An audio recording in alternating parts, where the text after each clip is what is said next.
a Dios, conocer la multiforme manera de la ministración del Espíritu de Dios para bienestar nuestro, que usted en esta hora pueda tomar esta palabra y la pueda hacer suya. Dijo Dios, así será, prosperada en aquello para que la envié. Que será prosperada en aquello para que la envié. Esta palabra será prosperada en nosotros, en los hombres, en las mujeres, en la gente. Y el propósito de esa palabra se cumplirá en la gente, en el universo, en la tierra, en todo lo que hay en la tierra, en las aguas, debajo de las aguas, debajo de la tierra, en el cielo, en el espacio, arriba, abajo, a la izquierda, a la derecha, al norte, al sur, cubriendo el universo y más allá del universo. Jehová Dios dio su voz y su palabra ha prosperado para aquello para lo cual Él la ha enviado. Ahora, le dije que Él dijo que su palabra no volvería a Él vacía. Que la palabra que salió de la boca de Dios no volvería a Él vacía.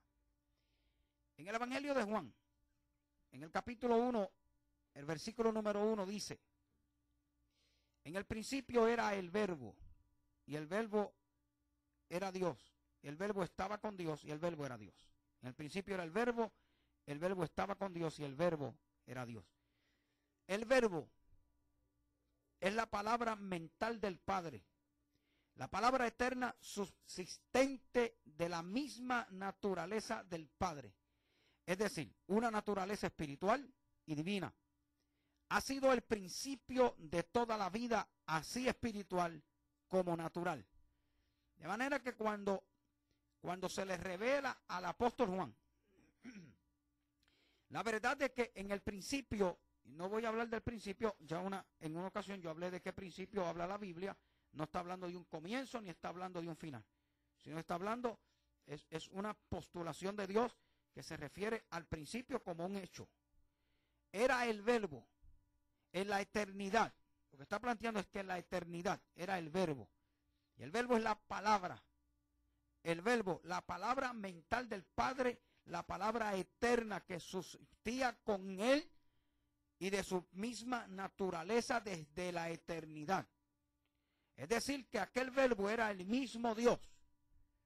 Y esa palabra, cuando dice el salmista que Dios se paró sobre lo más alto de los cielos y dio su voz, lo que está declarando es que salió el Verbo, su palabra, que salió de su boca.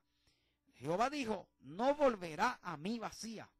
Nuestro Padre declaró que esa palabra no volvería vacía. Ahora, ¿cuándo la vimos manifestada a nosotros? Cuando Jesucristo viene a la tierra, que Él era el Verbo encarnado, la palabra hecha carne. Esa palabra llegó a nosotros y nosotros vimos, escuchamos, recibimos. En el caso nuestro, nosotros con nuestros ojos literales no vimos, los discípulos vieron, escucharon y recibieron. Y nosotros hemos recibido por fe la palabra que ellos nos dejaron a nosotros, pero es real el hecho de que este Verbo se hizo carne y habitó entre los hombres y vimos su gloria, gloria como del unigénito del Padre. El Verbo, la palabra, plantea la Escritura que estaba y está lleno de gloria, ya que la palabra es gloria porque Dios es gloria. Lo que voy a hablar en esta mañana es de una palabra eterna que es gloria. Y nosotros fuimos bendecidos.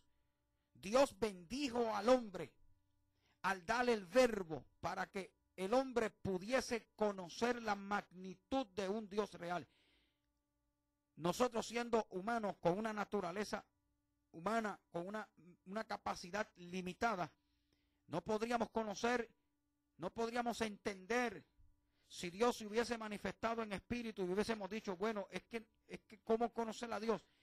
Sino que aquel espíritu tomó una naturaleza humana para que nosotros conociéramos, por medio del conocimiento de la naturaleza humana, el proceso por el cual Dios quería manifestarse a nosotros y nosotros comprendiésemos el evento, el suceso de la encarnación de Dios, del verbo, de la palabra, de la eternidad de Dios, para que pudiéramos percibir y luego pudiéramos entender en el Espíritu, mediante la manifestación del Espíritu Santo, lo que Dios estaba manifestando para nuestro bien. La palabra gloria no es otra cosa que el lugar en que los ángeles contemplan a Dios. La gloria es vida eterna en el cielo y es la máxima expresión de la grandeza de Dios. El apóstol Juan, en el capítulo 17, de los versículos del 5 al 6, el capítulo 17 de Juan plantea la realidad de la oración que Cristo hizo antes de irse al cielo. Y yo utilizo mucho esta expresión del capítulo 17 de Juan porque es tan contundente, tiene tanta revelación en sí misma esa palabra. Y he estado por meses enseñando sobre este capítulo 17, obviamente unido a otros pasajes bíblicos mayormente escritos de Juan. Porque entiendo que de los apóstoles, de los discípulos, de los escritores de los evangelios, 3 llamados sinópticos por su particularidad en el escrito, pero Juan, yo le llamo el hombre de la revelación, porque cuando los demás Mateo plantea una genealogía terrestre, terrenal, habla en el principio del capítulo 1 de la genealogía de Jesús, fulano, hijo de fulano, y así sucesivamente. Pero cuando voy a Juan fue el hombre que recibió una revelación de tal manera que la gente se maravilla.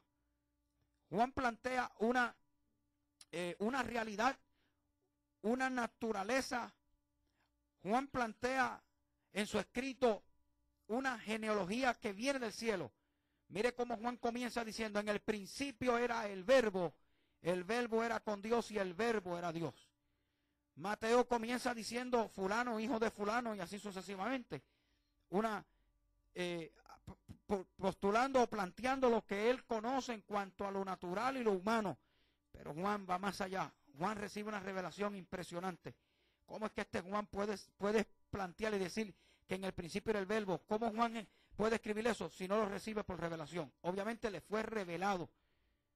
Y no es fácil que un hombre pueda recibir una revelación de esta índole y diga, ¿cómo yo voy a escribir una cosa así? Pues Juan la escribió, tuvo problemas, fue perseguido, fue tildado de loco, fue tildado de un sectario que no entendía, que no tenía cordura. Pero créanme, siempre todo el que predica con rema, con revelación, es tildado de esta forma. Y este hombre, es una de las cosas que me gusta de los planteamientos de los escritos del apóstol Juan, tanto su epístola como el libro que lleva su nombre y el libro de revelación, que es de Juan, escrito por Juan, los 5 libros que escribió el apóstol Juan, son libros muy relevantes en cuanto a lo espiritual.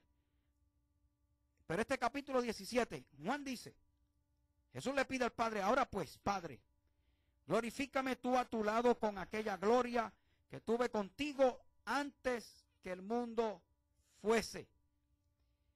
Le dije que Isaías dice, cuando Isaías escribe la revelación que Jehová Dios le da, él dice, así será mi palabra que sale de mi boca, no volverá a mí vacía. Ahora la palabra que fue hecha carne le está diciendo al Padre, Cristo había cumplido, le dice, Padre, yo quiero volver a estar a tu lado y que aquella gloria que tuve contigo antes de la fundación del mundo, yo quiero volver a mi lugar de gloria y de excelencia. Y le dije que la gloria es el lugar en que los ángeles contemplan a Dios y su gloria. Le dije que la gloria es la vida eterna en el cielo y es la máxima expresión de la grandeza de Dios. Entonces Juan está escribiendo lo que Cristo dijo.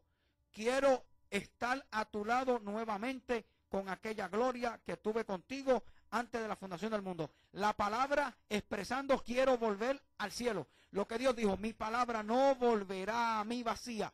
Cristo había cumplido con el cometido del Padre, la voz de Dios.